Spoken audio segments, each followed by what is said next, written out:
नमस्कार दोस्तों, स्वागत है आपका स्टडी विद पवन में। आज के इस वीडियो में हम लोग क्लाइमेट, जिसे जलवायु कहते हैं, उसके बारे में हम बात करने वाले हैं। ये वीडियो पूरा देखिएगा दोस्तों। मुझे उम्मीद है कि इस वीडियो को देखने के बाद क्लाइमेट से संबंधित, इंडियन क्लाइमेट से संबंधित जितने भी सामान्य परीक्षाओं में क्वेश्चन होते हैं वो सभी आप कर पाएंगे।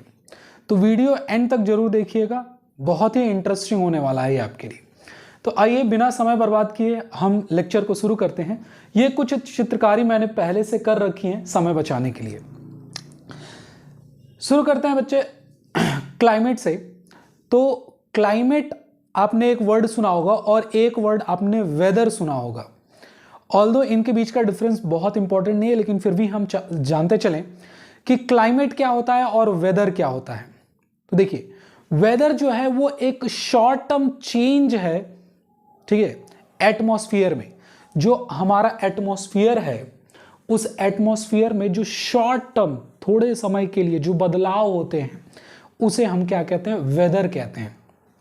लेकिन ये थोड़े थोड़े समय पे जो एटमॉस्फेयर में जो बदलाव हो रहे हैं, मौसमों का जो बदलाव हो रहा है, वो अगर हम लॉन्ग टर्म एक पैटर्न बना लें कि पता चला 30-35 सालों तक किसी एक गिवन एरिया में, जैसे इंडिया ही अगर हो गया, तो इंडिया में 30-35 सालों में जो है वो ये वेदर जो है, ये शॉर्ट टर्म वेदर जो है वो कितनी बार बदल रहे हैं, कब कब बदल रहे हैं। तो ये जो एक लॉन्ग टर्म पैटर्न हो गया, जो लगभग 35 साल तक हमने एक पैटर्न पढ़ा, स्टडी किया, उस लॉन्ग टर्म पैटर्न को हम कहते हैं क्लाइमेट या जलवायु। ठीक है, क्लियर? चलिए, अब एक वर्ड आता है जिसका नाम है मॉनसून। ठीक है, तो मॉनसून के बारे में कुछ बेसिक बातें हम जान लें कि मॉनसून जो है वो एक अरेबिक वर्ड से आया है, मौसीम। एक अरेबिक वर्ड होता है दोस्तों जिसका नाम है मौसीम, उससे ये आया है। मॉनसून की पढ़ाई करने वाले जो पहले व्यक्ति माने जाते हैं वो अल मसूदी जो है वो माने जाते हैं। ठीक है, तो मौसीम वर्ड से आया है क्या? मॉनसून। और ये एक अरेबिक वर्ड है। कैसा वर्ड है? अरेबिक वर्ड है। तो यहां से भी कभी कभी स्ट्रेट क्वेश्चंस पूछ लिए जाते हैं कि भाई मौसीम जो है वो कौन से वर्ड से आया है? तो अरेबिक वर्ड से आया है। या मॉनसून किससे आया है? तो मौसिम सबसे आया है। अल मसूदी ने पहली बार इसकी पढ़ाई की थी। ठीक है, क्लियर है? चलिए, अब मॉनसून होता क्या है? तो मॉनसून जो है वो मौसम को बदलने वाली हवाएं हैं। ठीक है, सीजनल रिवर्सिंग विंड जिसे हम कहते हैं। ठीक है, मौसम बदलने वाली जो हवाएं होती हैं उन्हें हम मॉनसून कहते हैं। तो मॉनसून क्या है? ये एक प्रकार की हवा है, एक प्रकार की विंड है। ठीक है, मॉनसून जो है वो इंडिया में प्रिवेलेंट है। जैसे अगर पूछें कि इंडिया में किस प्रकार का क्लाइमेट है, इंडिया में किस प्रकार का जलवायु है, तो आप कहेंगे कि इंडिया में हॉट मॉनसूनल क्लाइमेट है ना। उष्ण मानसूनी जलवायु होती है भारत में। ठीक है, तो भारत का जलवायु कैसा है? हॉट मॉनसूनल है। ठीक है, उष्ण मानसूनी है। तो मॉनसून प्रिविलेंट है इंडिया में। ये एक क्वेश्चन और आपका हो गया।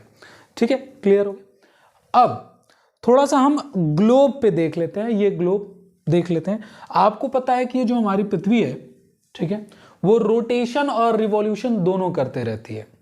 ठीक है, सन के अराउंड रोटेशन और रिवॉल्यूशन करती रहती है। तो अगर ये पृथ्वी है, तो पृथ्वी के मध्य से एक जो इमेजिनरी जो एक रेखा जाती है उसे हम इक्वेटर कहते हैं, भूमध्य रेखा कहते हैं, आप सभी जानते हैं। ठीक है, तो ये 0 डिग्री पे भूमध्य रेखा है। इसके नॉर्थ साइड में, ये उत्तरी साइड हो गया, ये दक्षिणी साइड हो गया। तो नॉर्थ साइड में एक और यहां पर आपको एक रेखा जाते हुए मिलती है जिसे आप कर्क की रेखा या जिसे ट्रॉपिक ऑफ कैंसर कहते हैं आप। और इसका पोजीशन क्या है? 23 डिग्री हाफ मिनट नॉर्थ। ठीक है, ऐसे ही 23 डिग्री हाफ मिनट साउथ में जो रेखा जाती है उसे हम ट्रॉपिक ऑफ कैप्रिकॉन कहते हैं।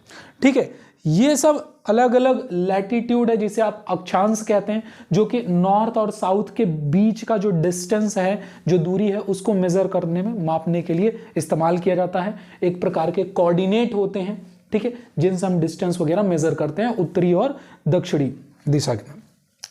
फिर ये आर्कटिक सर्कल और ये अंटार्कटिक सर्कल और फिर ये उत्तरी ध्रुव और ये दक्षिणी ध्रुव, नॉर्थ पोल और साउथ पोल। इतना बेसिक बातें आप जानते हैं। ये बताने की क्या आवश्यकता है, ये बताने की ये आवश्यकता पड़ी कि आपको ये बहुत अच्छे से पता है कि जो हमारा इंडिया है वो इस पूरे ग्लोब में किधर लाई करता है, तो वो इक्वेटर के उत्तरी साइड में जो भाग है उसे हम नॉर्दर्न हेमिस्फीयर कहते हैं, ठीक है, उत्तरी गोलार्ध कहते हैं, और इक्वेटर के इधर जो है वो दक्षिणी गोलार्ध सदर्न हेमिस्फीयर होता है, ठीक है। तो जो हमारा इंडिया है वो नॉर्दर्न हेमिस्फीयर में लाई करता है। और अगर बहुत पर्टिकुलरली बात करें तो ये ईस्ट हो गया और ये वेस्ट अगर हो गया, तो अब इंडिया जो है हमारा वो कहीं नॉर्थ ईस्टर्न हेमिस्फीयर, वो कहीं यहां पर लाई करता है, इस वाले रीजन में जो है वो लाई करता है हमारा इंडिया। तो लेट्स सपोज कि ये हमारा इंडिया है, तो इंडिया किधर, नॉर्थ ईस्टर्न हेमिस्फीयर में लाई करता है, नॉर्थ ईस्टर्न हेमिस्फीयर में लाई करता है इंडिया, ठीक है।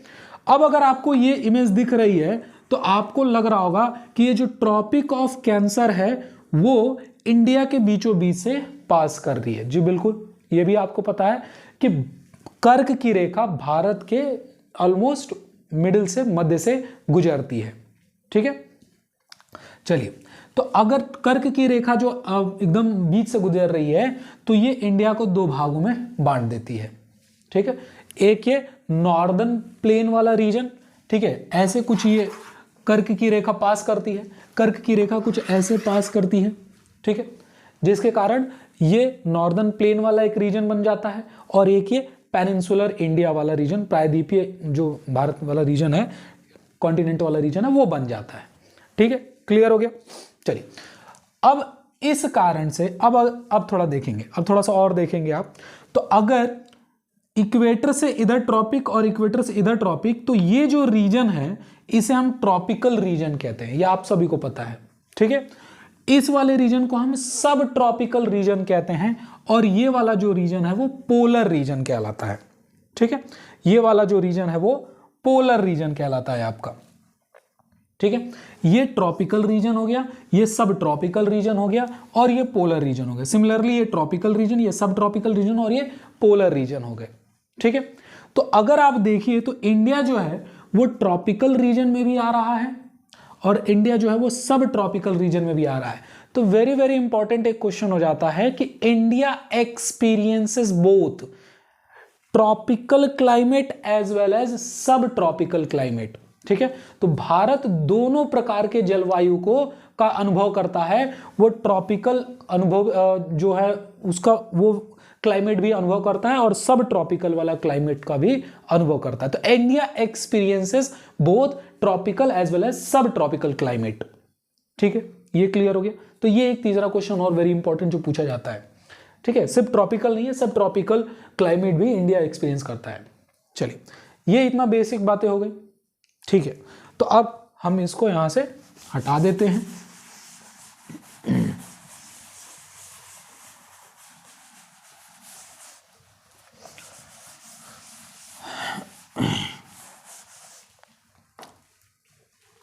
चलिए, अब हम सीधे चलते हैं, एक टॉपिक है क्लाइमेट में जिसका नाम है प्रेशर बेल्ट्स ऑफ अर्थ, ठीक है। पृथ्वी के जो वायु दाब वाली जो पट्टियां हैं, जो बेल्ट हैं, उनकी बात करते हैं, प्रेशर बेल्ट्स ऑफ अर्थ। तो आपसे यहां पे डायरेक्ट क्वेश्चन बन सकता है कि टोटल कितने प्रेशर बेल्ट हैं, कितने ये दाब की पट्टियां हैं पृथ्वी पे, ठीक है। तो आप कहेंगे जो टोटल प्रेशर बेल्ट हैं, जो टोटल प्रेशर बेल्ट्स हैं ऑफ अर्थ, वो कितनी हैं, वो 7 हैं। ये कैसी पट्टियां हैं, ये कैसे प्रेशर बेल्ट्स हैं? तो प्रेशर बेल्ट क्या होता है, वो रीजन होता है ना, या तो हाई प्रेशर का या लो प्रेशर का, ठीक है। पृथ्वी पे कुछ रीजन होते हैं, कुछ जोन होते हैं, कुछ क्षेत्र होते हैं जहां पर हवाओं का दबाव या तो ज्यादा होता है या कम होता है। किस कारण होता है कि जब सूर्य जब अनइक्वल तरीके से, मतलब बराबर नहीं, अनइक्वल, जब सूर्य की गर्मी की वजह से जो पृथ्वी का सतह है वो अनइक्वल तरीके से क्या होता है, गर्म होता है, मतलब कहीं पे ज्यादा गर्म, कहीं पे कम गर्म।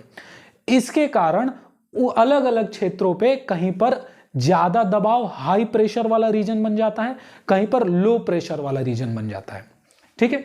और उसी रीजन को हम प्रेशर बेल्ट, प्रेशर जोन कहते हैं। तो टोटल पृथ्वी पे कितने प्रेशर बेल्ट हैं? 7 प्रेशर बेल्ट हैं, ठीक है। स्टार्ट करते एक एक करके इन्हें। जो सबसे पहला प्रेशर बेल्ट है वो एकदम इक्वेटर के पास होता है, ठीक है। तो equator, very very important question है, ठीक है। इक्वेटर के पास कौन सा प्रेशर बेल्ट है, कौन सा जोन है इक्वेटर के पास? तो इक्वेटर के पास जो है उसे हम कहते हैं ITCZ या फिर इक्वेटोरियल लो प्रेशर जोन। क्या कहते हैं? इक्वेटोरियल लो प्रेशर जोन, ठीक है। तो इक्वेटर के पास जो प्रेशर बेल्ट है उसका नाम है इक्वेटोरियल लो प्रेशर जोन, ठीक है। या इसी को आप ITCZ भी कहते हैं, इंटर ट्रॉपिकल कन्वर्जेंस जोन। हम ITCZ क्यों कहते हैं उसकी भी बात करेंगे अभी। फिलहाल आपको यहां पे नाम से समझ में आ रहा है कि ये एक लो प्रेशर का जोन है, ठीक है। अब देख लेंगे, जो इक्वेटर है वो तो 0 डिग्री पे लाई करता है, ठीक है। तो 0 डिग्री से 5 डिग्री नॉर्थ की तरफ और 5 डिग्री साउथ की तरफ, ठीक है। तो 5 डिग्री नॉर्थ और 5 डिग्री साउथ वाला ये जो रीजन है पूरा, ठीक है, इसी को हम कहते हैं इक्वेटोरियल लो प्रेशर जोन, या फिर इसी को एक दूसरे नाम से जाना जाता है जिसे कहते हैं डोल ड्रम्स, ठीक है। अंग्रेजी में एक शब्द होता है बेटा डोल ड्रम्स, ठीक है। तो डोल्ड्रम का मतलब होता है, कई बार आपने सुना होगा कि वो एक डोल्ड्रम की स्टेट में चला गया है। डोल्ड्रम का मतलब एकदम इनएक्टिव स्टेट में चला गया है, जहां पे वो कुछ ऐसे बहुत ज्यादा एक्टिविटी नहीं हो रही है। समझ में आ रहा है? तो डोल्ड्रम या इक्वेटोरियल लो प्रेशर जोन किस प्रकार का जोन है? ये एक काम क्लाइमेट है ना, काम एरिया है, काम रीजन, एकदम शांत रीजन है ये, ठीक है। यहां पे बहुत ही लो प्रेशर होता है। अब यहां पे क्वेश्चन बनेगा, ठीक है। पहला क्वेश्चन तो ये हो गया कि भाई इक्वेटोरियल लो प्रेशर जोन को और हम क्या कहते हैं, और उनसे डोल्ड्रम कहते हैं। डोल्ड्रम या इक्वेटोरियल लो प्रेशर जोन कौन से रीजन में लाई करता है? तो आप कहेंगे 5 degree north to 5 degree south of latitude, अक्षांश, 5 डिग्री उत्तरी से लेके 5 डिग्री दक्षिणी अक्षांश के बीच में जो है जो रीजन है उसे ही डोल्ड्रम या इक्वेटोरियल लो प्रेशर जोन हम कहते हैं। एक क्वेश्चन ये हो गया, ठीक। अब एक क्वेश्चन आपसे ये बन सकता है कि ये लो प्रेशर जोन क्यों होता है, ठीक है। डोल्ड्रम जो है वो एक लो प्रेशर जोन क्यों है? तो उसका कारण है क्योंकि इस वाले रीजन पे जो है वो सूर्य की जो किरणें हैं वो एकदम बहुत तेज पड़ती हैं, एकदम सीधी पड़ती हैं। सूर्य की किरणें जो हैं वो यहाँ पर काफी तेजी से पड़ती हैं।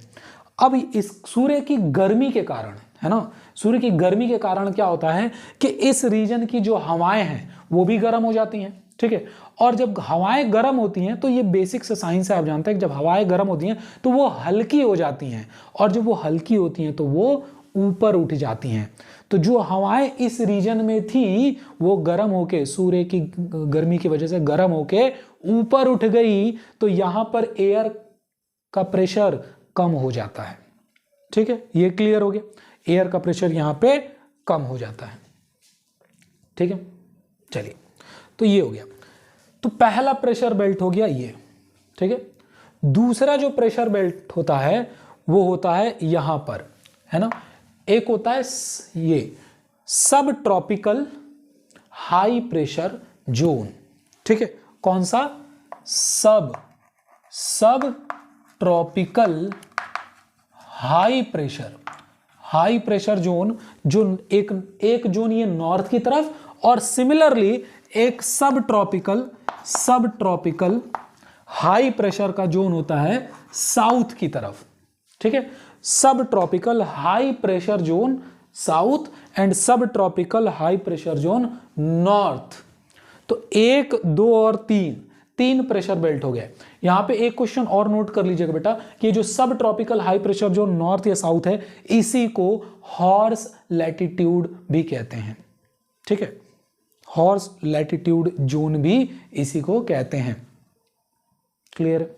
चलिए, इसके बाद जो अगला जो जोन है, ठीक है, वो कौन सा है, वो है यहां पर पोलर, है ना, सब पोलर या पोलर, यहां पर लो प्रेशर जोन, ठीक है। यहां पे क्या है, ये वाला जो बेल्ट है, ये वाला जो बेल्ट है उसका क्या नाम है, उसका नाम है polar low pressure zone.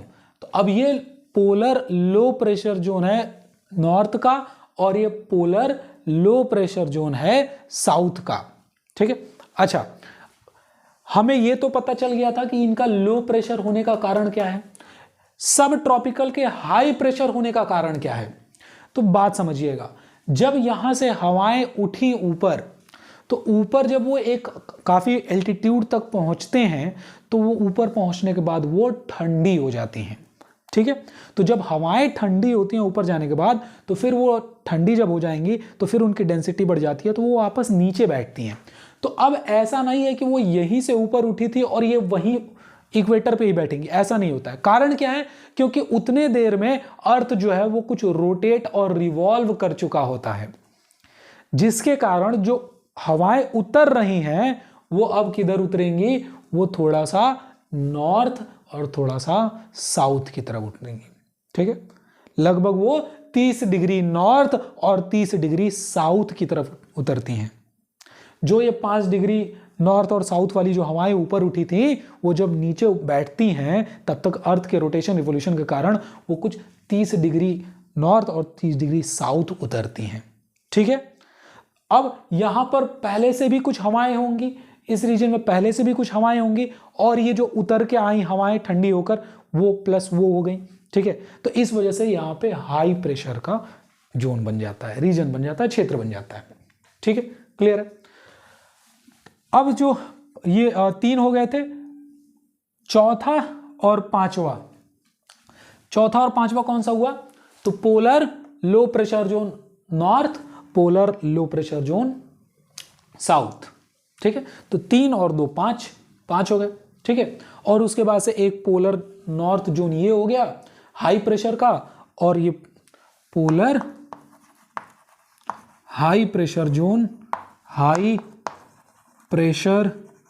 Zone south, और ये वाला जो है ये polar high pressure zone north.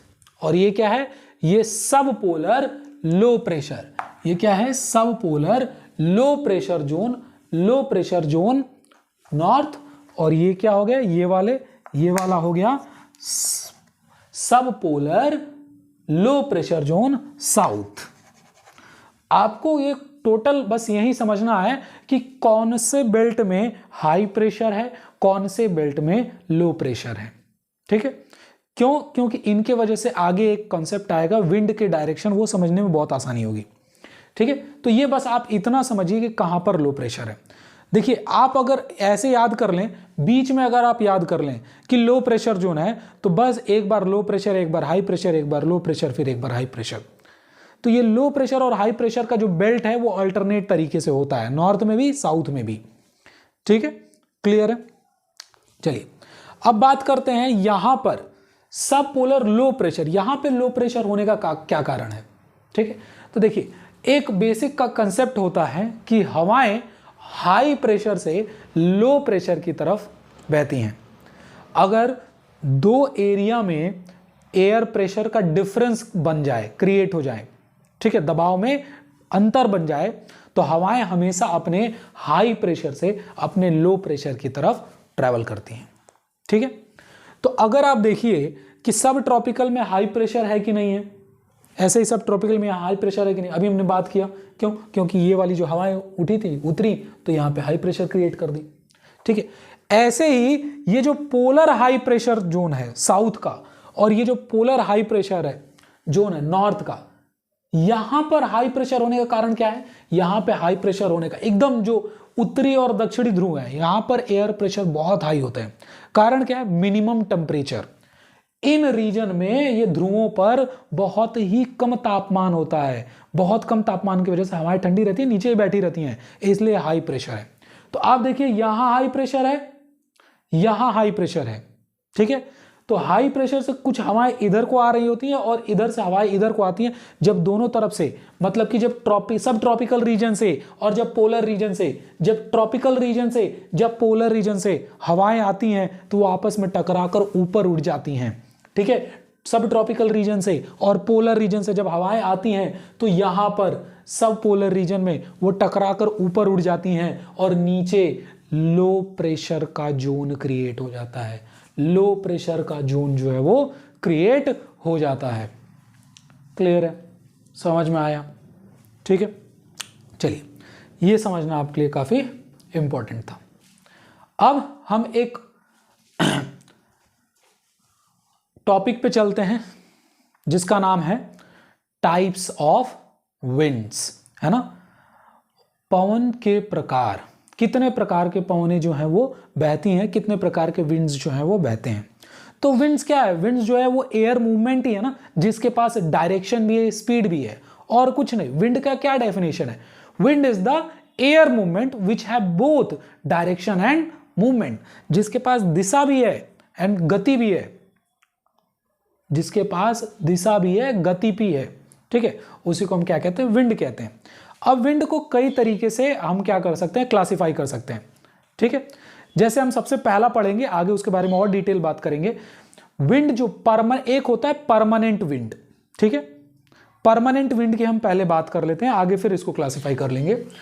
तो जो पूरे पृथ्वी पे जो हवाएं चलती हैं, हम उनकी बात कर रहे हैं, उनको हम कहते हैं परमानेंट विंड्स। परमानेंट विंड वो होती हैं जो साल दर साल बहती ही रहती हैं। ठीक है, अब ये परमानेंट विंड्स जो है वो 3 प्रकार के होते हैं। ठीक है, परमानेंट विंड्स की हम बात कर रहे हैं, वो हवाएं जो पृथ्वी पर साल दर साल बहते रहती हैं। ठीक है, परमानेंट विंड्स जो होती हैं वो 3 प्रकार के होते हैं। एक जिन्हें हम कहते हैं ट्रेड विंड्स, या जिन्हें आप व्यापारिक पवनें कहते हैं, व्यापारिक पवनें या ट्रेड विंड्स। दूसरे होते हैं ईस्टर्लीज। कौन? ईस्टर्लीज। और तीसरे कौन होते हैं? वेस्टर्लीज।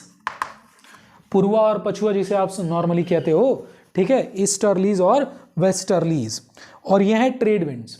ठीक है, अब थोड़ा समझ लेंगे इनके बारे में। ट्रेड विंड्स जो हैं, ट्रेड विंड्स वो ट्रॉपिकल रीजन में बहने वाली हवाएं हैं। ट्रॉपिकल रीजन कौन है भाई? ये हो गया इक्वेटर। ठीक है, और ये जो रीजन है, ये जो रीजन है, ये कौन सा रीजन है? ये रीजन हो गया ट्रॉपिकल रीजन। ठीक है, ये हो गया सब ट्रॉपिकल रीजन, ये हो गया सब ट्रॉपिकल, और ये पोलर रीजन मैंने आपको पहले बताया था। ठीक है, तो इसमें बहने वाली, इतने दूरी में बहने वाली, इक्वेटर के इधर, इक्वेटर के इधर, ठीक है, इस एरिया में बहने वाली जो हवाएं होती हैं उन्हें हम कहते हैं ट्रेड विंड। ठीक है, उसे हम क्या कहते हैं? Trade wind. या ट्रेड विंड को कई बार पूछा जाता है और दूसरा नाम क्या है, तो ये कौन सा रीजन है बेटा? ट्रॉपिकल रीजन है ना, ट्रॉपिकल रीजन है। ट्रेड विंड को कई बार हम लोग ट्रॉपिकल ईस्टर्लीज भी कह देते हैं, ट्रॉपिकल ईस्टर्लीज भी कह देते हैं। ठीक है, ठीक है, समझ में आ रहा है? चलिए, अब होता क्या है कि ये जो ट्रॉपिकल विंड्स है वो किधर से किधर बहेंगी?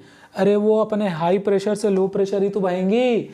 इस ट्रॉपिक रीजन में जो हवाएं हैं वो हाई से लो रीजन की तरफ तो बहेंगी। सिमिलरली इस ट्रॉपिक रीजन में जो हवाएं हैं वो अपने हाई प्रेशर से लो प्रेशर की तरफ तो ही बहेंगी। समझ में आ रहा है? ठीक है, इसका मतलब वो इस इक्वेटोरियल लो प्रेशर जोन की तरफ बहेंगी।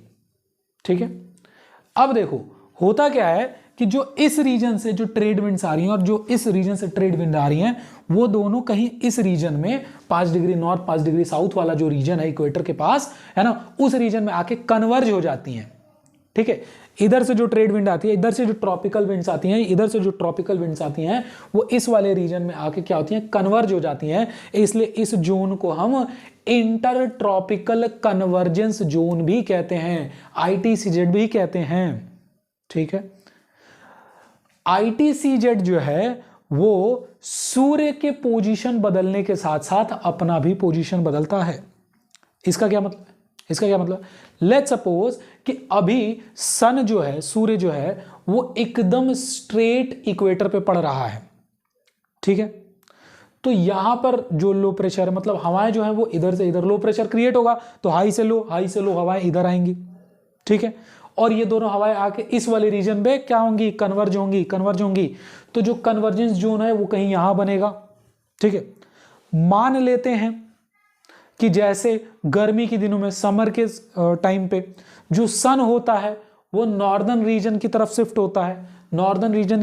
होता है, जैसे अभी मई जून के टाइम पर सूर्य एकदम सीधे पड़ेगा हमारे उत्तरी गोलार्ध में। तो सन जो कि पहले यहां था, सन अब यहां चला गया है, तो अब सीधे सन की जो हीट है वो यहां पड़ेंगी, तो यहां की हवाएं गर्म होकर ऊपर उठेंगी, वहां पर लो प्रेशर क्रिएट होगा, ठीक है। तो अब जो ट्रॉपिकल हवाएं हैं वो यहां पर कहीं यहां पर कन्वर्ज करेंगी, तो ITCZ अब यहां बन जाएगा, ठीक है। कन्वर्जेंस जोन अब यहां बन जाएगा। तो ITCZ जो है वो सन के पोजीशन के साथ अपना पोजीशन जो है वो भी शिफ्ट होते रहता है, ठीक है, क्लियर है। फिलहाल हम विंड्स की बात कर रहे थे, तो जो ट्रेड विंड है वो कहां से कहां बहेंगी, वो बहेंगी हाई से लो की तरफ। ऐसे ही नॉर्दर्न हेमिस्फीयर में भी जो ट्रॉपिकल रीजन में हवाएं बह रही हैं वो कहां से कहां बहेंगी, वो अपने हाई से लो की तरफ बहेंगी, समझ में आ रहा। लेकिन यहां पर ये जो हवाएं बह रही हैं उन पे एक आभासीय बल, एक एपरेंट फोर्स लगता है। अर्थ के रोटेशन के कारण, अर्थ अपने एक्सिस पे रोटेट कर रहा है, उसके कारण इन हवाओं पर एक आभासीय एपरेंट फोर्स लगता है जिसे हम कोरोलिस फोर्स कहते हैं। आई होप कि आपने इसके बारे में सुन रखा होगा। कोरोलिस बल के लगने के कारण, चूंकि अर्थ रोटेट हो रहा है, इसके वजह से एक आभासीय बल लग रहा है इन हवाओं पर, जिसे हम कोरोलिस फोर्स कह रहे हैं। इस कोरोलिस बल के लगने के कारण वो हवाएं जो उत्तरी गोलार्ध में बह रही हैं वो अपने दाहिने को घूम जाएंगी, और वो हवाएं जो सदर्न हेमिस्फीयर, जो उत्तरी गोलार्ध में बह रही हैं, वो कोरोलिस बल की तरफ अपने लेफ्ट में घूम जाएंगी। समझ में आया। ये जो नियम है कि दक्षिण गोलार्ध में जो हवाएं हैं वो अपने उत्तरी गोलार्ध में जो हवाएं हैं वो अपने दाहिने घूम जाएंगी, और दक्षिणी गोलार्ध में जो हवाएं हैं वो अपने बाएं घूम जाएंगी। ये नियम दिया था फेरल साहब ने, इसको लॉ ऑफ फेरल या फेरल का नियम भी कहते हैं। और ये क्यों हो पा रहा है, कोरोलिस बल के कारण। समझ में आ रहा। तो कोरोलिस बल के कारण अब देखिए हवाएं इधर से इधर जा रही हैं, हवाओं का मुंह किधर है, इस तरफ है, ठीक है, सामने की तरफ। तो अब दाहिना क्या हो गया, इनका दाहिना ये हो गया, ठीक है। तो इधर से जो हवाएं बह रही हैं हाई से लो, वो कहां, अपने दाहिने को मुड़ जाएंगी। कहां मुड़ जाएंगी, अपने दाहिने को मुड़ जाएंगी। सिमिलरली ये हाई से लो जो हवाएं दक्षिणी गोलार्ध में बह रही हैं, तो फेरल के नियम के अनुसार ये हवाएं अपने लेफ्ट में मुड़ जाएंगी, ये हवाएं अपने लेफ्ट में मुड़ जाएंगी। समझ में आया, ठीक है। आप डायरेक्शन भली भांति समझते होंगे ऐसे बनाकर कि भाई ये नॉर्थ है, ये साउथ है, ये ईस्ट है, ये वेस्ट है। जब भी किसी हवाओं का डायरेक्शन पूछा जाता है तो हम ये चेक करते हैं कि हवाएं किधर से बह के आ रही हैं, वो किधर को जा रही हैं ये नहीं देखा जाता। ये कॉमन मिस्टेक बच्चे करते हैं एग्जाम के दौरान।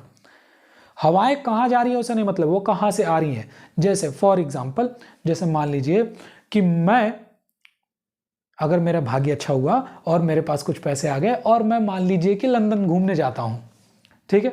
तो लंदन में जो घूमने जाता हूं तो मैं परिचय अपना क्या दूंगा, मैं कहां जा रहा हूं वो परिचय दूंगा कि मैं लंदन का हूं, नहीं, मैं कहां से आ रहा हूं, मैं भारत से आ रहा हूं, मैं भारतीय हूं, ठीक है।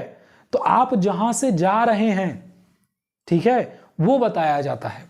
सिमिलरली हवाएं कहां से आ रही हैं वो इंपॉर्टेंट है, कहां जा रही हैं वो इंपॉर्टेंट नहीं है, ठीक है। तो डायरेक्शन हवाओं का बनाने के लिए हम क्या देखते हैं कि वो कहां से आ रही हैं। अब ये बातें सर कैसे एग्जाम में कैसे काम आएंगी? जैसे अगर मैं आपसे क्वेश्चन पूछूं कि ये कौन सी हवाएं हैं, तो सर ये ट्रॉपिकल रीजन में है, और ट्रॉपिकल रीजन में जो हवाएं होती हैं उन्हें हम ट्रेड विंड कहते हैं, तो ये व्यापारिक पवनें हैं। तो अगर मैं पूछूं कि जो ट्रेड विंड का डायरेक्शन है नॉर्दर्न हेमिस्फीयर में, उत्तरी गोलार्ध में जो व्यापारिक पवनों का दिशा बताइए, क्या लग रहा है? ये हवाएं कैसे जा रही हैं? ये हवाएं ऐसे जा रही हैं कि नहीं?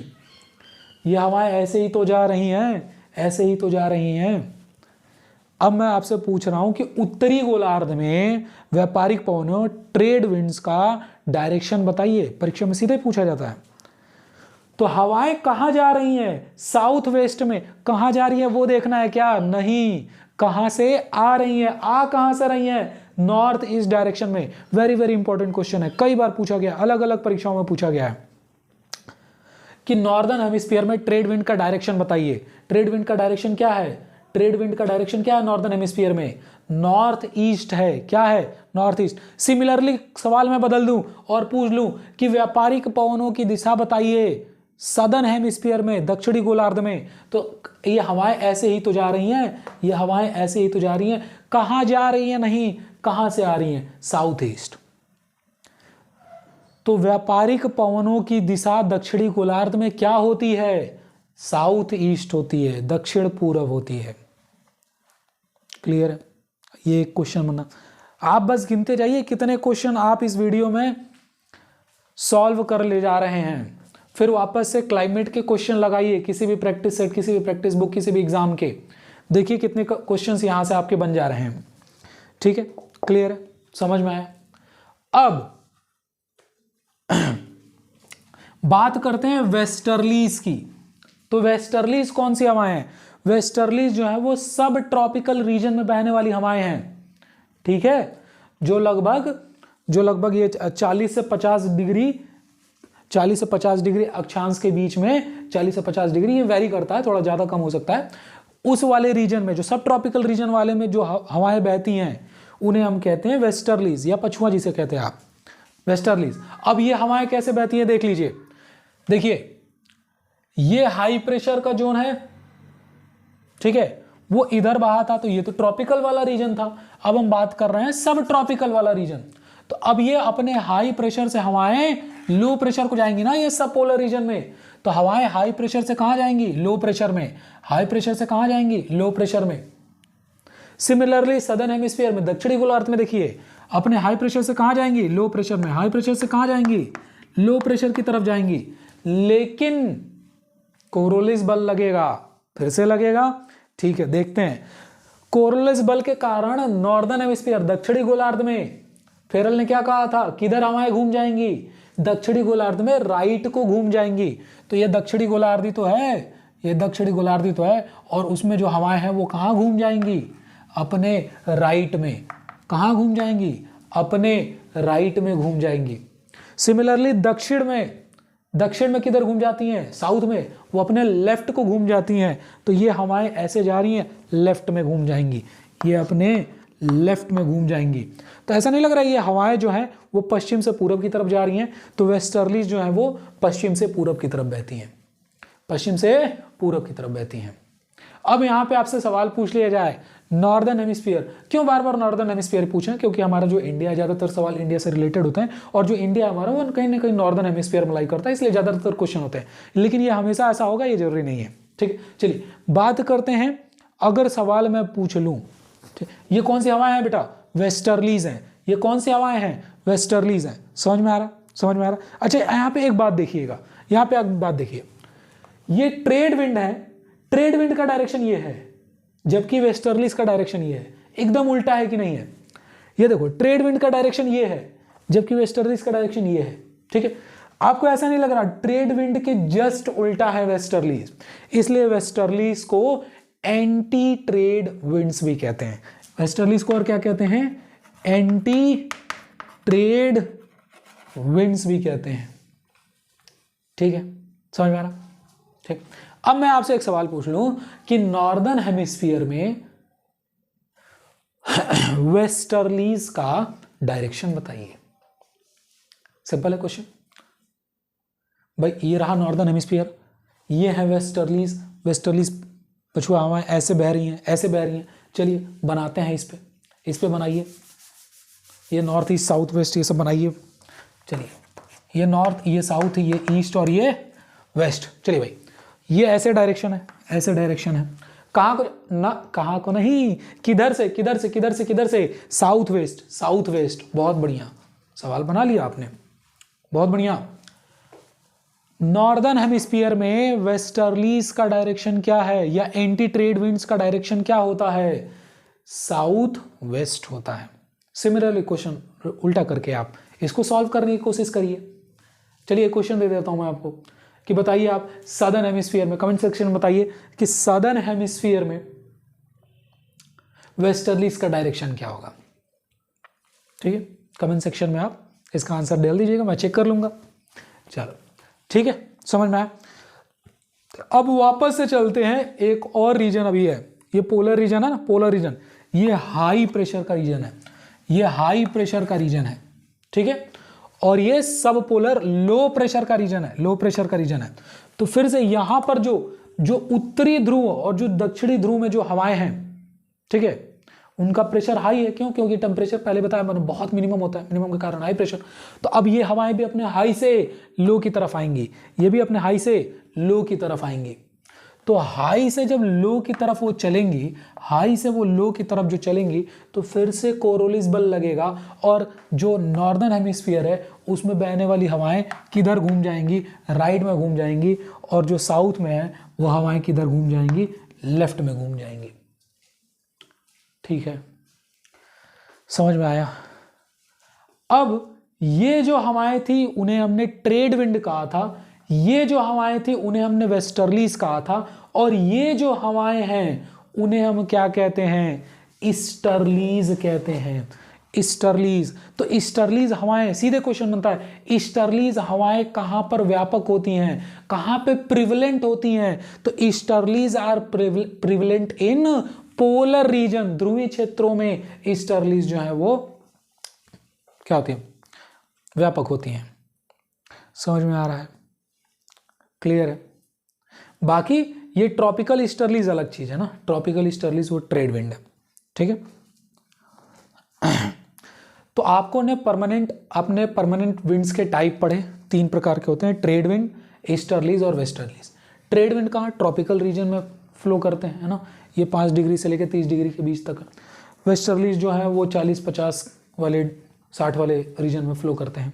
ठीक है, और उसके बाद वाले रीजन में ईस्टर्लीज फ्लो करते हैं।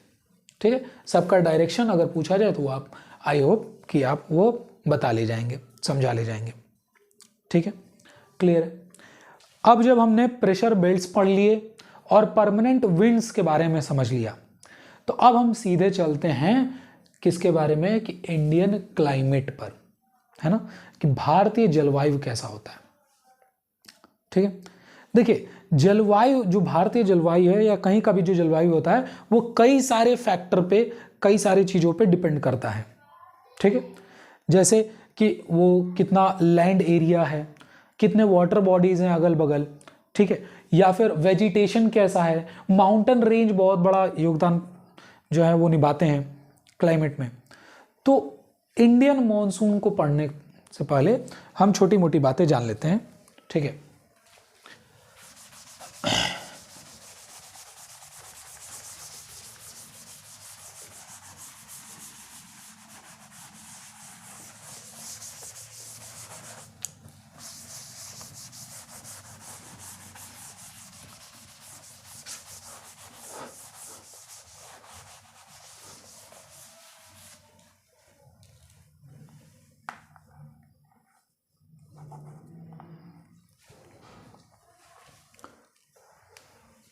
ठीक है,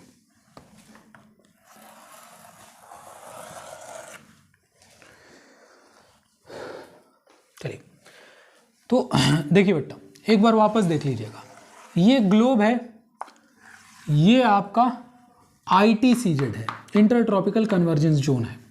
ठीक है, ये नॉर्थ पोल, ये साउथ पोल है। ठीक है, ये ट्रॉपिक ऑफ कैंसर, ये ट्रॉपिक ऑफ कैप्रिकॉन। मकर की रेखा और कर्क की रेखा। हमारा भारत कहीं यहाँ पर, हमारा भारत जो है वो कहीं यहाँ पर मौजूद है। अब मेरी बात समझिएगा, हम ये देख रहे हैं कि भारत में मॉनसून कब आता है। तो ये बात हम बहुत अच्छे तरीके से जानते हैं कि भारत में मॉनसून जो है वो जुलाई के फर्स्ट वीक से आना शुरू हो जाता है। ठीक है, फर्स्ट वीक से जुलाई के आना शुरू हो जाता है, ये हम नॉर्मली समझते हैं, या जो इंडियन मेट्रोलॉजिकल जो डिपार्टमेंट जो हमें बताता है। ठीक है, अब ऐसा क्यों होता है ये आप समझिएगा। तो जनरली जब समर का टाइम आता है, जैसे अभी समर का टाइम आ रहा है, ठीक है, तो विंटर के समय पे सन जो होता है वो कहीं इक्वेटर के ऊपर रहता है। लेकिन जैसे जैसे समर आता है, मतलब जैसे जैसे अप्रैल मई जून वाला समय जो आता है, वैसे वैसे सन जो है वो नॉर्दर्न हेमिस्फीयर की तरफ शिफ्ट होता है। ठीक है, जब सन नॉर्दर्न हेमिस्फीयर की तरफ शिफ्ट होता है तो अब सन जो है वो डायरेक्टली कहीं ऐसे इंडिया के ऊपर फिलहाल है ना, जिसके कारण यहाँ पर बहुत हाई टेम्परेचर है। हाई टेम्परेचर से हवाएं गर्म होकर ऊपर उठेंगी, यहाँ पर लो प्रेशर का रीजन क्रिएट हो जाएगा। ठीक है, इसका मतलब ITCZ जो पहले यहाँ था वो अब इंडिया की तरफ धीरे धीरे शिफ्ट हो रहा है। ठीक है, पहले इधर आया, फिर यहाँ पे ये दक्षिणी छोर को टच करेगा, फिर थोड़ा और ऊपर बढ़ेगा, फिर और ऊपर बढ़ेगा, ITCZ ऐसे शिफ्ट होगा। समझ में आ रहा? ठीक है, अब इसके वजह से होगा क्या, कि इधर से सन जब इधर जा रहा है तो इधर की हवाएं ठंडी हो रही हैं, इधर की हवाएं गर्म होकर ऊपर उठ रही हैं। तो इधर की हवाएं जब ठंडी होकर नीचे की तरफ बैठेंगी तो इधर हाई प्रेशर का रीजन क्रिएट होगा और इधर लो प्रेशर का रीजन क्रिएट होगा। ठीक है, सिमिलरली सेम बात इधर भी होगा, इक्वेटर के इधर भी होगा। इधर में हाई प्रेशर का रीजन है और यहाँ पर अब जो है लो प्रेशर जो है वो कहीं इधर शिफ्ट होते जा रहा है। तो हवाएं जो इधर है हाई प्रेशर में वो लो प्रेशर की तरफ मूव करेंगी। ठीक है, अब इस रीजन में, ये ट्रॉपिक वाले रीजन में जो हवाएं, जो ट्रेड विंड बह रहे हैं, उनका डायरेक्शन क्या होगा? वो तो ऐसे ही बह रहे होंगे, ठीक है। तो ये हवाएं जब हाई से लो की तरफ बहेंगे तो कोरोलिस बल के कारण इस डायरेक्शन में मूव कर रहे होंगे। ठीक है, जब ये हवाएं इक्वेटर को क्रॉस करते हैं, तो फिर से इनका डायरेक्शन जो है वो इस वजह से इस तरफ से हो जाता है, चेंज हो जाता है, डायरेक्शन चेंज हो गया, कोरोलिस बल। ठीक है, अर्थ का रोटेशन और रिवोल्यूशन। तो जैसे ये हवाएं इक्वेटर को क्रॉस करती हैं, इनका डायरेक्शन जो है वो बदल जाता है। ठीक है, अब हवाएं जो है, ये हमारा भारत है, हवाएं जो हैं वो इधर से होते हुए भारत की तरफ आ रही हैं। इतने में वो इंडियन ओशियन और अरब सागर से क्या करते हैं, ज्यादातर वो इंडियन ओशियन से ह्यूमिडिटी, मॉइस्चर को उठा लेते हैं। ठीक है, हवाएं जो हैं जब वो इंडियन ओशियन, हिंद महासागर के ऊपर से जब बहते हैं तो वहां से वो मॉइस्चर को उठा लेते हैं। ठीक है, अब बहुत ज्यादा मॉइस्चर लिया हुआ ये जो हवाएं हैं वो अब आएंगी और आकर कहां टकराएंगी, आकर भारत पे टकराएंगी। समझ में आ रहा है? अब ये वही हवाएं हैं जो भारत में मौसमों को बदलने वाले हैं, यानी ये मॉनसून आ रहा है। क्या आ रहा है? अरे मौसम बदलने वाली हवाएं, मॉनसून। ठीक है, तो ये मॉनसून आ रहा है भारत में। ठीक है, देख के क्या लग रहा है कि मॉनसून भारत में सबसे पहले कहां आएगा? सबसे दक्षिणी छोर केरल पे आएगा। ठीक है, केरल पे आएगा। यहां पर एक बहुत कॉमन क्वेश्चन हो चुका है आजकल, लगभग एग्जामों में पूछा जाता है, पता नहीं कितनी बार कितने एग्जाम में पूछा गया है कि भारत में मॉनसून का डायरेक्शन क्या है। ये जो हवाएं हैं जो बारिश लेके आने वाली हैं, इन हवाओं का डायरेक्शन क्या है? तो बस यही तो डायरेक्शन है, उठाइए इसे, रखिए इस पे, नॉर्थ, साउथ, ईस्ट और वेस्ट, ये ऐसे ही तो हैं। कहाँ को जा रही है नहीं देखना है, कहाँ से आ रही हैं। तो मॉनसून का डायरेक्शन क्या है, साउथ वेस्ट है। ठीक है, आपको ये बात याद रख लेनी है, रट लीजिए कि मॉनसून का डायरेक्शन इंडिया में क्या है।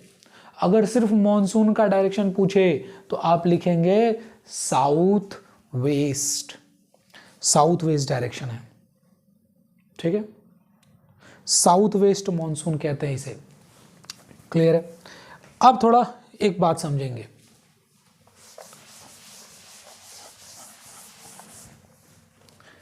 अब थोड़ा एक बात समझेंगे, जैसे ही मॉनसून यहां पर आता है, ठीक है, एकदम दक्षिणी छोर पे आने पे ये मॉनसून जो है, ये साउथ वेस्ट मॉनसून जो है, जो हमारा साउथ वेस्ट मॉनसून जो है, जिसे एडवांसिंग मॉनसून भी कहते हैं, ये यहां पर दक्षिणी छोर पे आने बाद दो ब्रांचेस में बाइफरकेट कर जाता है, दो ब्रांचेस में, दो शाखाओं में बढ़ जाता है। ठीक है, यहां पे आने के बाद ये दो शाखाओं में बढ़ जाता है। एक जो मॉनसून है, एक या साउथ वेस्ट मॉनसून की एक जो ब्रांच है वो अरेबियन सी की तरफ मुड़ जाती है और एक जो है वो बे ऑफ बंगाल की तरफ चली जाती है। तो एक को कहते हैं अरेबियन सी ब्रांच, एक को क्या कहते हैं, अरेबियन सी ब्रांच, और दूसरे को कहते हैं Bay of Bengal branch, Bay of Bengal branch. Clear है, समझ में आ रहा है? ठीक है, तो आपको सबसे पहले मॉनसून एक क्वेश्चन याद रखना है कि मॉनसून का डायरेक्शन क्या है इंडिया में, साउथ वेस्ट है। सबसे पहले कौन से राज्य में आती है, केरल में आती है। ठीक है, साउथ वेस्ट मॉनसून की दो ब्रांचेस कौन सी हैं, अरेबियन सी है और बे ऑफ बंगाल है। ठीक है, अब सुनिएगा, ये देखिए, ये जो एरिया जो मैंने शेड किया है, तो भारत के दक्षिण पश्चिम में ये जो एरिया है, जो कोंकण से लेके जो कन्याकुमारी तक फैला हुआ है, ये भारत का जो कोंकण से लेके कन्याकुमारी तक जो तटीय क्षेत्र है, जो कोस्टल रीजन है, इसे कहते हैं मालाबार रीजन। ठीक है, ये बेसिक बात है, आपको पता होगा। सिमिलरली भारत का जो साउथ ईस्ट जो कोस्टल रीजन है, वो उसे हम कहते हैं कोरोमंडल। ठीक है, तो जो तमिलनाडु वाला जो तट है उसे हम कोरोमंडल कहते हैं नॉर्मली, और जो इधर का है उसे हम मालाबार कोस्ट कहते हैं। ठीक है, अब समझिएगा, यहां पर दो ब्रांचेस में जब बट गए, अरब सागर वाले और बे ऑफ बंगाल वाले, तो बे ऑफ बंगाल वाले तो हवाएं देखिए सीधे ऐसे जा रही हैं, बे ऑफ बंगाल वाली हवाएं तो ये सीधे ऐसे जा रही हैं। ठीक है, उनकी हम बात करेंगे। सबसे पहले हम अरेबियन सी वाली बात करते हैं। अब अरब सागर की तरफ जो हवाएं आ रही हैं, जो अरब सागर की तरफ जो हवाएं आ रही हैं, यहां से आने के बाद दो ब्रांच में बटे, एक ये अरब सागर वाली और एक ये बे ऑफ बंगाल वाली। अब अरब सागर वाली जो ब्रांच है वो सबसे पहले कहाँ, केरल में बारिश कराएगी, फिर कहाँ कर्नाटक में कराएगी, फिर कहाँ महाराष्ट्र में कराएगी, और सबसे लास्ट में कहाँ, ये गुजरात वाले रीजन, जो सौराष्ट्र वाला रीजन है, ठीक है, वहाँ बारिश कराएगी। समझ में आ रहा? अब समझिएगा, अब एक बात समझिएगा कि ये जो अरब सागर वाली ब्रांच है, जो अरब सागर वाली ब्रांच है, ये तीन ब्रांचेस में बढ़ जाती है। ठीक है, इसकी एक ब्रांच जो है, अरब सागर वाली की जो एक ब्रांच है, ये जो एक ब्रांच है, ठीक है, ये यहां पर वेस्टर्न घाट है, आप सभी को पता है, यहां पर वेस्टर्न घाट है। तो ये जो हवाएं हैं वो सब के सब जाकर वेस्टर्न घाट के जो रेंजेस हैं उनसे टकराती हैं। एक बात समझ लीजिएगा, मैंने पहले ही बताया था कि पर्वतों का जलवायु निर्धारण करने में काफ़ी रोल होता है। मान लीजिए कोई माउंटेन है और ये कोई हवाएं जो हैं जो मॉइस्चर लेके आ रही हैं, ठीक है, तो जब हवाएं आती हैं और ये टकराएंगी जब, तो टकरा कर ये यहीं पर क्या होती हैं, इकट्ठा होने लगती हैं। हवाएं टकराकर सब इधर ही इकट्ठा होने लगती हैं। जब वो इकट्ठा होती हैं, जब वो हैवी होती हैं, तो वो बारिश कराती हैं, बहुत भारी बारिश कराती हैं। ठीक है, थोड़ी बहुत हवाएं जो इसको क्रॉस करके इधर जा पाती हैं, वो अगर इधर कंडेंस्ड है तो थोड़ी बहुत बारिश जो है वो इधर कराएंगे। मान लीजिए कि ये हवाएं 100% जो बारिश लेके आ रही थी, उसमें ये माउंटेन रेंज की वजह से, इस माउंटेन रेंज की वजह से 80% जो बारिश है, 80% बारिश वो इस रीजन में हो जाती हैं, और 20% ही बारिश जो है वो दूसरे उस तरफ वाले रीजन में होती हैं। इस वाले रीजन को जहां कम बारिश होता है, इस वाले रीजन को जहां पे कम बारिश होता है उसे हम कहते हैं रेन शैडो एरिया। क्या कहते हैं? Rain shadow area. ठीक है, क्लियर है? चलिए, तो अब यही काम यहां पर भी होता है, यही काम यहां पर भी होता है, वो ध्यान से देखिएगा। तो जो ये हवाएं आ रही हैं वो वेस्टर्न घाट में टकराएंगी, वेस्टर्न घाट में टकराएंगी तो खूब झमाझम बारिश ये इसी वाले रीजन में कराएंगी, है ना। कौन सा रीजन है ये? केरल वाला रीजन है। केरल वाले रीजन में, कर्नाटक वाले रीजन में ही बारिश कराएंगे। क्या तमिलनाडु वाले रीजन में इनके कारण बारिश होगी? नहीं, एकदम मिनिमम बारिश, कभी कभी तो वो भी नहीं। ठीक है, एकदम मिनिमम बारिश।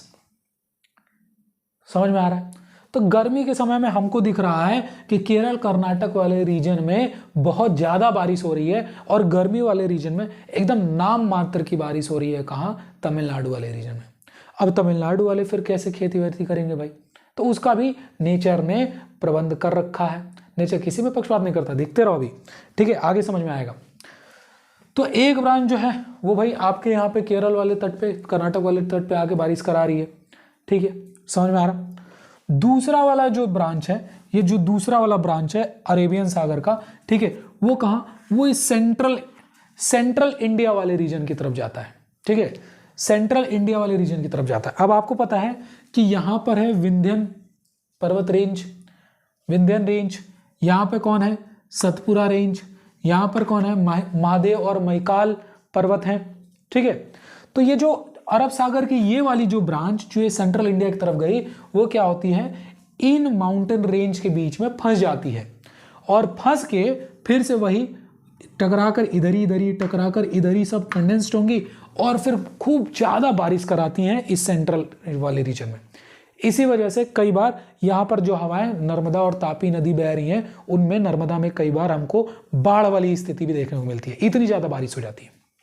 ठीक, आपको एक बात समझनी है कि जो हवाएं इधर से साउथ वेस्ट मानसून जो आ रहा है, बहुत ज़्यादा वो मॉइस्चर उन्होंने उठा रखा है और वो एक ही बार आके बहुत दिनों तक, है ना, जब एक ही बार बहुत दिनों तक बारिश करती हैं तो इस कंडीशन को हम कहते हैं, इस फेनोमेनन को हम कहते हैं कि बादल का फटना। ठीक है, और अगर बारिश वाले मौसम में बारिश होने के बाद एक हफ्ते या एक हफ्ते से अधिक समय तक कोई बारिश ना हो तो उसे हम कहते हैं ब्रेक ऑफ मॉनसून। तो एक है burst of monsoon, burst of monsoon, बादल का फटना। ठीक है, और एक है ब्रेक ऑफ मॉनसून। समझ में आया? एक हफ्ते या उससे ज्यादा में अगर बारिश नहीं हो रही है, ठीक है, तो उसे हम, बारिश हो रही थी, अब अचानक से एक हफ्ते या उससे ज्यादा बारिश नहीं हुई तो उसे हम कहते हैं ब्रेक ऑफ मॉनसून, है ना, मॉनसून का टूटना। ठीक, और एक बर्स्ट ऑफ मॉनसून कि एक ही बार आगे झमाझम बारिश हो गई, बहुत ज़्यादा मॉइस्चर उठाया हुआ था हवाएं, आगे खूब बारिश करा दी। समझ में आ रहा है? क्लियर हो रहा है?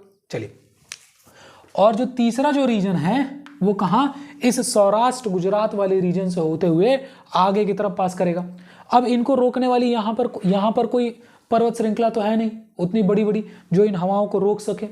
ठीक है, तो ये एकदम बहुत हल्का फुल्का बारिश वारिश, है ना, जिसे उसे यहाँ पे गुजरात वाले रीजन में गिरा देते हैं, है ना, और उसके बाद से ये आगे बढ़ते हैं। ठीक है, आगे बढ़ते हैं राजस्थान की तरफ। अब राजस्थान में यहाँ पे है अरावली पर्वत, अरावली पर्वत। अब प्रॉब्लम ये है कि अरावली पर्वत भी इनकी तरह बारिश करा सकता था, लेकिन ये जो अरावली पर्वत का ये जो डायरेक्शन है और जो ये हवाएं जा रही हैं उनका जो डायरेक्शन है वो पैरेलल हो जाती हैं, पैरेलल। तो अब ये पर्वत श्रृंखला है और ये हवाएं हैं, तो हवाएं एकदम सीधे गुजर जा रही हैं। अरावली जो पर्वत है उनको रोक ही नहीं पा रहा। अरावली पर्वत अगर ऐसे होता तो रोक पाता, लेकिन वो क्या है, पैरेलल हो गई हैं, तो ये सीधे गुजर जा रही हैं। समझ में आ रहा है? ठीक है, तो अब ये सीधे गुजर के आगे चलते ये उत्तराखंड वाली रीजन में जो यहाँ पर ये जो हिमालय पर्वत की श्रृंखलाएं हैं, ठीक है, जो गढ़वाल हिमालयन जो श्रृंखलाएं हैं, वहां पर जाकर उनसे टकराकर और खूब बारिश झमाझम गिराती हैं और हम देखते हैं कि ये है बर्स्ट ऑफ मॉनसून, बादल का फटना, जो हम अक्सर मॉनसून वाली सीजन में सुनते रहते हैं कि उत्तराखंड में बादल फट गए। उसका कारण यही है। ठीक है, तो आप देखिए कि इधर कौन से ब्रांच से बारिश हो रही है। अगर आपसे पूछ लिया जाए कि भाई महाराष्ट्र और कर्नाटक में साउथ वेस्ट मानसून के कौन से ब्रांच से बारिश होती है, तो हम कहेंगे अरेबियन सी से। अभी जो हवाएं उठ रही हैं वो ऑलरेडी इंडियन ओशन से, हिंद महासागर से मॉइस्चर उठाई थी, और थोड़ा बहुत मॉइस्चर वो अरेबियन सी, अरब सागर से भी उठा ले रही हैं, तो बहुत ज़्यादा हाई मॉइस्चर कंटेंट है। समझ में आ रहा है? तो बहुत बारिश कराते हैं ये, ठीक है। अब आते हैं बे ऑफ बंगाल वाली ब्रांच पे। तो जो बे ऑफ बंगाल वाली जो ब्रांच है वो ऐसे जब उड़ के जाती है, तो अभी इधर ये छोटा सा वाटर बॉडी है पूरा बे ऑफ बंगाल, बंगाल की खाड़ी, तो हवाएं इधर तो रुक नहीं सकती हैं, बल्कि वो और मॉइस्चर को उठाती हैं। मॉइस्चर को उठाते हुए आगे बढ़ती हैं। यहाँ पे म्यांमार है, और म्यांमार में एक पर्वत श्रृंखला है जिसका नाम है Arakan, Arakan mountain range. Arakan पर्वत से ये सारी बे ऑफ बंगाल वाली ब्रांच जो है वो जाके टकरा जाती हैं। टकराने के बाद ऑब्वियसली यहाँ पे बारिश होंगी, और टकराने के बाद कुछ हवाएं डिफ्लेक्ट होके बांग्लादेश और इंडिया की तरफ, बांग्लादेश और इंडिया की तरफ मुड़ जाती हैं। अराकन पर्वत से बे ऑफ बंगाल ब्रांच वाली जो हवाएं हैं वो टकराने के बाद बांग्लादेश और इंडिया की तरफ मुड़ जाती हैं। अराकन पर्वत से टकराने के बाद ये जो ब्रांच, ये जो हवाएं हैं, ये फिर से दो ब्रांच में बिखर जाती हैं। एक जो कि गैंगेटिक प्लेन वाली ब्रांच, मतलब गैंगेटिक प्लेन वाले रीजन में जाती हैं, और एक जो है जो ब्रह्मपुत्र वाले रीजन में जाती हैं। ब्रह्मपुत्र रीजन जो तराई क्षेत्र है उधर जो जाती हैं, ठीक है। और ये गैंगेटिक प्लेन मतलब कहाँ, वेस्ट बंगाल, बिहार, यूपी वाला जो क्षेत्र है उधर में हवाएं चली जाती हैं। और ये किधर चली जा रही हैं? ये इधर आपके आसाम मेघालय वाले रीजन की तरफ ये दूसरा वाला ब्रांच चला जा रहा है। समझ में आ रहा है? अब ये जो ब्रह्मपुत्र वाले रीजन में जो हवा गई वो यहाँ पर मेघालय वाले रीजन में पर्वत श्रेणियां हैं। कौन सी? गारो, खासी और जयंतिया। गारो, खासी और जयंतिया रेंज है माउंटेन के, ये आपने पढ़ रखा होगा। ये हवाएं सब जाकर इसमें फंस जाती हैं, और फिर वापस से जब वही वाला हाल है भाई, माउंटेन रेंज है, हवाएं टकराकर इधर ही रुक गई, हवाएं टकराकर सब इधर ही कंडेंस हो गई, और फिर झमाझम बारिश कराते हैं कहाँ? मेघालय वाले रीजन में, ठीक है। मेघालय के रीजन में बहुत भारी मात्रा में बारिश होती है, और मेघालय वाले रीजन में ये एक एरिया है जिसका नाम है मौसिन राम। मौसिन राम जो कि पृथ्वी का सबसे वेटेस्ट रीजन है, याद रखिएगा, सबसे वेटेस्ट रीजन, सबसे ज़्यादा बारिश होने वाला जगह मौसिन राम मेघालय में, ठीक है। दूसरी वाली जो ब्रांच है वो वेस्ट बंगाल में बारिश कराती है, बिहार में बारिश कराती है, यूपी में बारिश कराती है। जैसे जैसे ये बारिश कराती जा रही है तो भाई इसका बारिश का जो स्ट्रेंथ है वो भी तो कम होते जा रहा है, मॉइस्चर का जो स्ट्रेंथ है वो भी तो कम होते जा रहा है, पानी गिराते जा रहा है ये रास्ते में, है ना। तो सबसे ज़्यादा बारिश वेस्ट बंगाल में करा दी, फिर उसके बाद से ठीक ठाक बारिश बिहार में करा देती है, फिर ठीक ठाक कुछ बारिश ये कहाँ, उत्तर प्रदेश में करा देती है, फिर ये दिल्ली तक जाते जाते बहुत कमज़ोर हो जाता है ये हवाएं। दिल्ली में ये बहुत थोड़ी बहुत मात्रा में ये बारिश जो है वो कराता है। समझ में आ रहा है? समझ में आ रहा है, ठीक है। इधर में बहुत सारे माउंटेन रेंज हैं जो कि हवाओं को जाने ही नहीं देते हैं, जैसे कराकोराम, पीर पंजाल, धौलाधर, नंदा देवी, ऐसे बहुत सारे पर्वत हैं जो हवाओं को उधर जाने ही नहीं देते हैं, ठीक है। तो ये जनरली एकदम ड्राई रीजन रहता है, उधर प्रेसिपिटेशन बहुत ज़्यादा बारिश जो है देखने को नहीं मिलती है, ठीक है। इधर तिब्बत की वजह से वहाँ से जो बहने वाली ठंडी हवाएं हैं उनके कारण हमको बर्फबारी देखने को मिलती है। क्लियर है? चलिए, तो ये तो हो गया मॉनसून, ठीक है। अब क्या है कि जब सितंबर का सेकेंड वीक स्टार्ट होता है, ये तो जुलाई अगस्त में ये हमने काम पढ़ लिया कि जुलाई अगस्त में बारिश ऐसे ऐसे हो रही है। जब सितंबर का सेकेंड वीक स्टार्ट होता है तो सितंबर के फर्स्ट सेकेंड वीक के वजह स्टार्ट होने पर जो सन है वो वापस अब इक्वेटर की तरफ शिफ्ट होता है। जो अभी सीधे इंडिया के ऊपर था वो अब किधर शिफ्ट हो रहा है? इक्वेटर की तरफ शिफ्ट हो रहा है, वापस से इक्वेटर की तरफ वापस से शिफ्ट हो रहा है। तो अब फिर से क्या होगा, यहाँ पर जो तिब्बतियन प्लेट्यू है, जो तिब्बतीय पठार है, वो अब ठंडे होंगे क्योंकि सन तो इधर की तरफ शिफ्ट हो रहा है। तो जब ये ठंडे होंगे तो हवाएं भी ठंडी होंगी, नीचे बैठेंगी, तो अब एक बार फिर यहाँ पर हाई प्रेशर वाला रीजन क्रिएट होने लगेगा। अब एक बार फिर से यहाँ पर हाई प्रेशर वाला रीजन जो है वो क्रिएट होने लगेगा।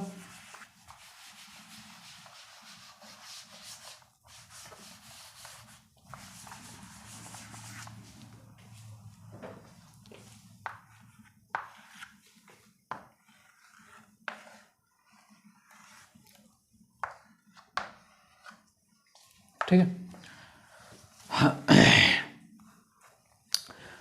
अब क्या हुआ, इधर हाई प्रेशर वाला रीजन क्रिएट होने लगा और नीचे में कहीं जिधर सन मूव कर रहा होगा उधर लो प्रेशर होगा।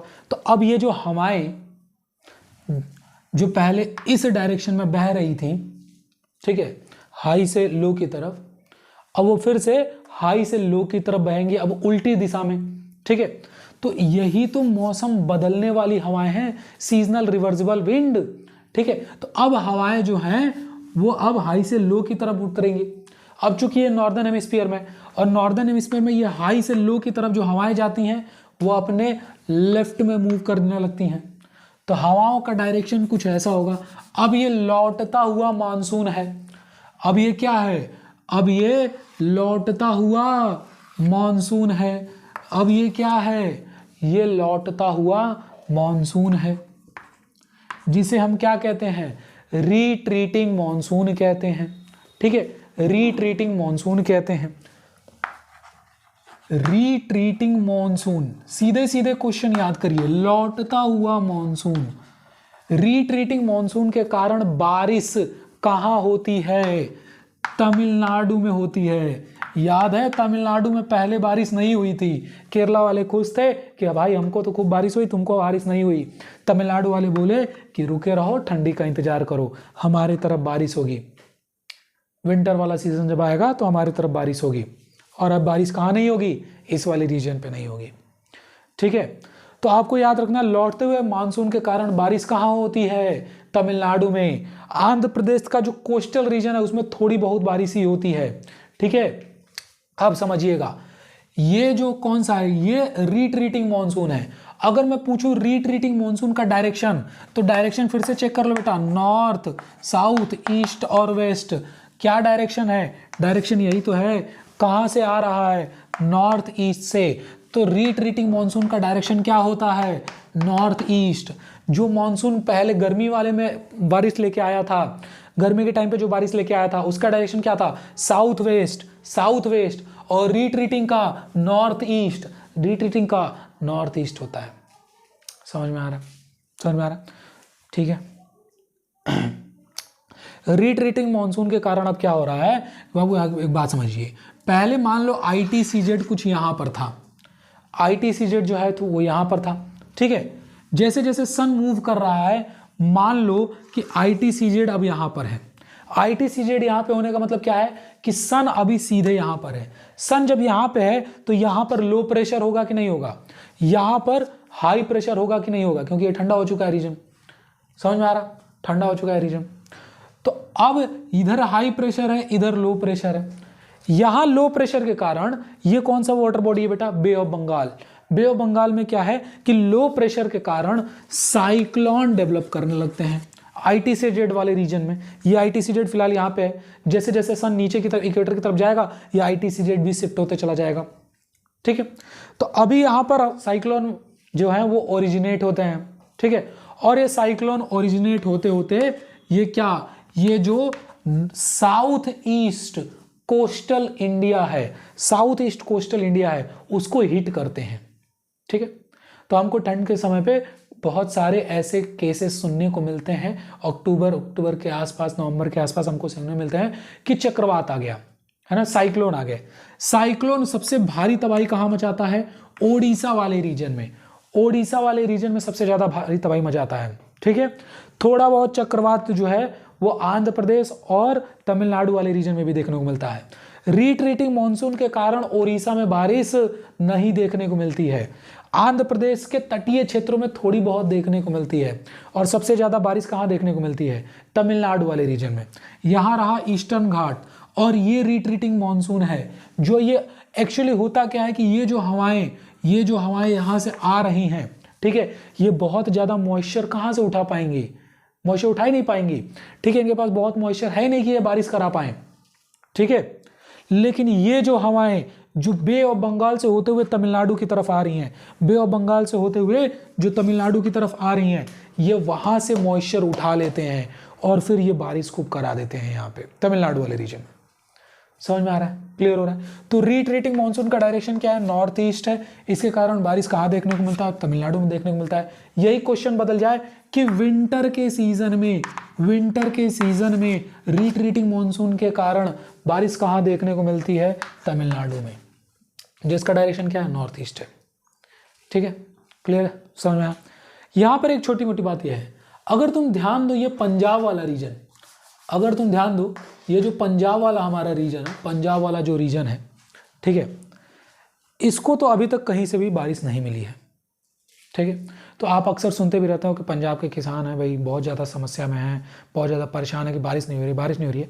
एक्चुअली पंजाब में बारिश होगी, लेकिन कब होगी, वो भी ठंडी के समय होगी। ठीक है, अब सर ठंडी के कारण तो ठंडी के समय तो बारिश कहाँ हो रही है, तमिलनाडु में हो रही है ना। तो ठंडी के समय पे पंजाब में भी हो रही है, इसका मतलब रिट्रीटिंग मानसून से पंजाब, रिट्रीटिंग मानसून नहीं कारण है। पंजाब में भी बारिश कब होती है, ठंड के दिनों में होती है, बहुत भारी मात्रा में नहीं होती है, कारण समझेंगे अभी हम, बहुत भारी मात्रा में नहीं हो रही है, लेकिन ठंड के दिनों में पंजाब में बारिश हो रही है, लेकिन रिट्रीटिंग मानसून के कारण नहीं हो रही है। तो आपसे पहले पूछूं कि पंजाब में विंटर के टाइम पर जो बारिश होती है वो किस कारण से होती है, तो वो एक फेनोमेना है जिसका नाम है वेस्टर्न डिस्टर्बेंस। क्या नाम है, वेस्टर्न डिस्टर्बेंस। अब ये वेस्टर्न डिस्टर्बेंस क्या है, नाम से समझिए, वेस्टर्न मतलब पृथ्वी के पश्चिम में कुछ डिस्टर्बेंस, कुछ ऐसे उथल पुथल शुरू होता है। ठीक है, क्या है, तो पृथ्वी के पश्चिम में, खासकर कहां पर, जो मेडिटेरेनियन रीजन है, जो भूमध्य जो रीजन है, ठीक है, भूमध्य सागर के आसपास, मेडिटेरेनियन रीजन के आसपास, वहां पर क्या होता है कि ठंडी हवाएं और गर्म हवाओं को टकराने के कारण वहां पर साइक्लोन जनरेट होते हैं। ठीक है, मेडिटेरेनियन सी वाले रीजन में, पश्चिम में, है ना, मेडिटेरेनियन वाले रीजन में क्या होता है कि गर्म हवाएं और ठंडी हवाओं के टकराने के कारण साइक्लोन जनरेट होते हैं। ये साइक्लोन जो है वो वेस्टर्लीज के द्वारा और जेट स्ट्रीम के द्वारा, ध्यान सुनिएगा, वेस्टर्लीज एंड जेट स्ट्रीम क्या है, जेट स्ट्रीम ट्रोपोस्फियर के अपर लेयर में बहने वाली एक बहुत ही पतली तेज हवाओं का एक बेल्ट है। जेट स्ट्रीम, एनसीईआरटी अगर पढ़ोगे तो वो कहता है कि जेट स्ट्रीम का जो स्पीड है वो 110 किलोमीटर प्रति आवर से लेके 184 किलोमीटर प्रति आवर तक हो सकती है। 110 किलोमीटर प्रति आवर समर में और 184 किलोमीटर प्रति आवर विंटर तक उसकी स्पीड चली जाती है, इतनी तेज हवाएं हैं वो। ठीक है, तो वेस्टर्ली जो सब ट्रॉपिकल रीजन में है, तो वो जेट स्ट्रीम क्या करते हैं कि उन साइक्लोन को, वेस्टर्लीज और जेट स्ट्रीम उन साइक्लोन को लेकर भारत की तरफ आते हैं। अब ये जो साइक्लोन है जो तेज हवाओं के साथ आ रहे हैं, तो ये साइक्लोन कहां जनरेट हुए हैं, मेडिटेरेनियन सी के पास। तो ये हवाएं क्या करेंगी, ये मेडिटेरेनियन सी से मॉइस्चर उठाएंगी, बगल में कैस्पियन सागर और ब्लैक सागर है ना, काला सागर, ब्लैक सी और कैस्पियन सी भी है। तो ये जो वेस्टर्न डिस्टर्बेंस, जो साइक्लोन वगैरह जनरेट हुए हैं, ये जब जेट स्ट्रीम के द्वारा आगे बढ़ते हैं तो कौन से 3 वाटर बॉडी से पानी उठाते हैं, मेडिटेरेनियन सी से, कैस्पियन सी से और ब्लैक सी से।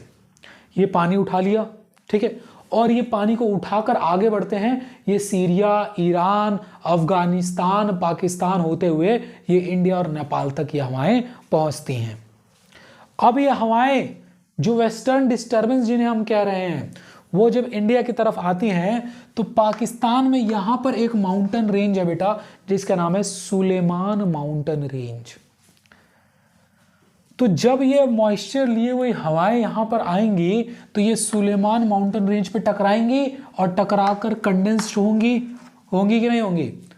तो अब मुझे एक बात बताओ कि इंडिया का ये वाला जो रीजन है, इंडिया का जो ये वेस्टर्न रीजन है, जहां पर कौन लाई करता है, पंजाब लाई करता है, थोड़ा बहुत राजस्थान का एरिया आता है, ठीक है, ये वाला जो क्षेत्र है ये सुलेमान माउंटेन की वजह से कौन से रेंज में आ गया?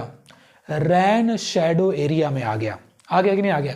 ये रैन शैडो, सर अगर रैन शैडो एरिया में आ गया तब तो इधर झमाझम बारिश हो जाएगी, पाकिस्तान में झमाझम बारिश, और इधर कम बारिश होगी, बिल्कुल कम बारिश होगी। और कम बारिश चाहिए ही, क्योंकि ये कौन सा वो समय चल रहा है? ये विंटर का समय चल रहा है। विंटर के समय में वेस्टर्न डिस्टर्बेंस ओरिजिनेट होते हैं और वो इंडिया को आते हैं, समझ में आ रहा है? और विंटर के समय पे बहुत ज़्यादा बारिश नहीं चाहिए, क्योंकि विंटर के समय पे किस प्रकार के क्रॉप ग्रो किए जा रहे हैं? तो विंटर के समय पे यहाँ पर रबी क्रॉप्स ग्रो किए जा रहे हैं। रबी क्रॉप्स को बहुत ज़्यादा पानी की आवश्यकता नहीं होती है। देख रहा हो नेचर कैसा ख्याल रख रहा है सबका। हाँ, तुमने भाई पॉल्यूशन किया, पता नहीं क्या ग्लोबल वार्मिंग किया, जिसके कारण से पूरा क्लाइमेट का पैटर्न उथल पुथल हो गया, वो तुम जिम्मेदार हो, लेकिन नेचर ने तो सबका व्यवस्था किया है। तो तुम देखो भाई यहाँ पर क्या हो रहा है, यहाँ पर अरे 80% बारिश इधर हो गई, होने दो, क्या मतलब हमको उनसे, ठीक है। 20% बारिश कहाँ हो रही है? पंजाब में हो रही है। तो पंजाब में बारिश विंटर के समय में किसके कारण हो रही है? वेस्टर्न डिस्टर्बेंस के कारण हो रही है। दूसरी बात, ये बारिश जो पंजाब में हो रही है किस प्रकार के फसलों के लिए अच्छी हैं? तो ये रबी क्रॉप्स के लिए अच्छे हैं। समझ में आया? क्लियर हुआ? चलिए, तो ये था भारत में मॉनसून, रिट्रीटिंग मॉनसून और वेस्टर्न डिस्टर्बेंस। क्लियर? अब थोड़ा सा एक छोटा सा 2-3 सवाल है बेटा, अगर ऐसे जनरली आप सुन लीजिए। तो क्या है ना कि ये ग्लोब है, ये इक्वेटर, ये साउथ है ना। तो साउथ में यहाँ तो भाई ट्रेड विंड चल रही है, व्यापारिक पवनें, और यहाँ पर वेस्टर्लीज चल रही हैं, ठीक है। तो साउथ में, दक्षिण में, है ना, साउथ सदर्न हेमिस्फीयर की बात कर रहा, साउथ इंडिया की नहीं बात कर रहा ना। सदर्न हेमिस्फीयर में एक बहुत ही स्ट्रॉन्ग वेस्टर्लीज बहती है, ठीक है, जिसका नाम है रोरिंग फोर्टीज। ये एक सवाल है, आप अगर मुझे याद आ गया तो मैंने सोचा नोट करवा दें, नोट करा लीजिएगा। सीधे सीधे सवाल बनता है, कई सारे परीक्षाओं में बना है, कई सारे टीचिंग के एग्जाम में बना हुआ है कि रोरिंग फोर्टीज क्या है। तो रोरिंग फोर्टीज बेटा एक स्ट्रॉन्ग वेस्टर्ली विंड है, एक स्ट्रॉन्ग वेस्टर्लीज विंड है ना। और सवाल ये भी नहीं, सवाल ये आता है कि रोरिंग फोर्टीज कौन सा हेमिस्फीयर से? तो सदर्न हेमिस्फीयर में, southern hemisphere, roaring forties southern hemisphere, याद रखिएगा। क्या है? एक स्ट्रॉन्ग वेस्टर्लीज है, ठीक है। क्लियर है? चलो, तो फिलहाल वीडियो काफ़ी बड़ा होते जा रहा है, ठीक है। एक छोटा सा टॉपिक और बचा हुआ है जिस पे टाइप्स ऑफ विंड की हम बात करेंगे। टाइप्स ऑफ विंड में हमने अभी तक सिर्फ परमानेंट विंड पढ़ा है, लेकिन हम पढ़ेंगे सीजनल विंड भी होते हैं, लोकल विंड भी होते हैं। तो एक छोटा सा और टॉपिक रह गया है लोकल विंड्स का, ठीक है, वो हम अगले पार्ट में कंप्लीट कर लेंगे। कुछ लोकल विंड्स इंडिया के और कुछ वर्ल्ड के लोकल विंड्स हम उसमें कवर करेंगे। जैसे आप इंडिया कुछ लोकल विंड, जैसे आप जानते हैं काल बैसाखी वगैरह हो गया, लू हो गया, या मैंगो शावर, इस प्रकार के कुछ और लोकल विंड्स हैं, उनकी बात करेंगे इंडिया में जो समर के दौरान आते हैं, और वर्ल्ड के, ठीक है। फिलहाल वीडियो काफ़ी लंबा होने और इसको अपलोड करने में मुझे समय लग सकता है, थोड़े से टेक्निकल इश्यूज़ हैं अभी हमारे पास, तो आज यहीं तक रखते हैं, ठीक है। वीडियो अगर अच्छा लगा हो तो लाइक और सब्सक्राइब जरूर कर दें। चलिए, धन्यवाद।